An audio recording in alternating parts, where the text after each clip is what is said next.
So guys, hello guys. Tuturuan ko kayo ngayon kung paano makita yung my computer, mga ganyan sa desktop nyo dito kasi wala naman yung my computer, no.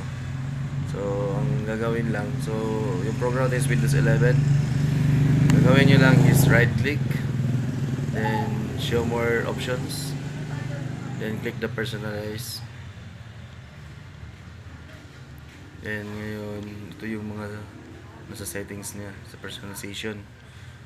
Yun, hanapin nyo yung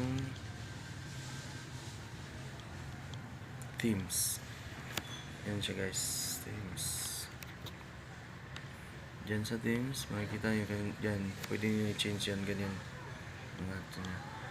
Pero yung gusto natin gawin is yung sa desktop icons, which is nandito na. Yan siya, yan sa icon. So click nyo lang yan siya. Yan. Nakita nyo yan. I-check nyo yan siya, my computer. Gusto nyo yung user files, click. Pwede mo yan. Control panel lang sa akin. Yung gusto ko lang is yung computer at yung control panel nakikita ko parati. At saka yung network dun sa desktop. So click yung apply. Okay. Close natin. At yun, nandito na sila. Ano siya, this PC, network, yung may computer na kinakita natin.